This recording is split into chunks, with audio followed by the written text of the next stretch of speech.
স্বামী সুস্থ সবল থাকা সত্ত্বেও স্ত্রী কি চাকরি করতে পারবেন? স্বামী সুস্থ সবল হলে তার উপার্জন দিয়ে সংসার চললে স্ত্রীর চাকরি করার কোনো প্রয়োজন নেই।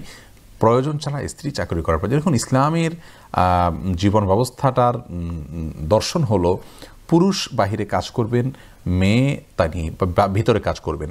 দুজনের কাজের ক্ষেত্র ভিন্ন। আল্লাহ রাব্বুল আলামিন মেয়েদেরকে যে সৃষ্টি করেছেন তাদের শারীরিক কাঠামো এবং সব কিছু মিলিয়ে তারা বাসায় থাকার জন্য অধিক উপযুক্ত, বাহিরে কাজের জন্য উপযুক্ত নয়।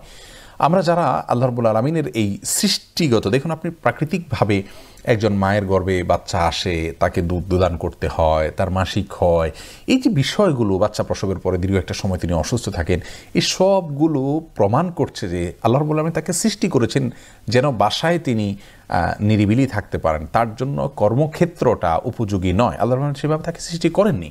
কিন্তু আমরা আল্লাহর সিস্টেমকে উল্টিয়ে দিতে চাই। এর মাধ্যমে আমরা কোনো কল্যাণ আসলে লাভ করতে পারছি না, পারবো না, প্রকৃত সুখ এবং সাফল্যের পথ আমরা পেতে পারছি না। অতএব স্বামী সুস্থ সবল থাকলে, প্রয়োজন না হলে স্ত্রীর জন্য এটা করা উচিত হবে না। আর যদি একান্ত বাধ্য হয় স্বামী স্ত্রী, অবশ্যই তিনি করতে পারেন।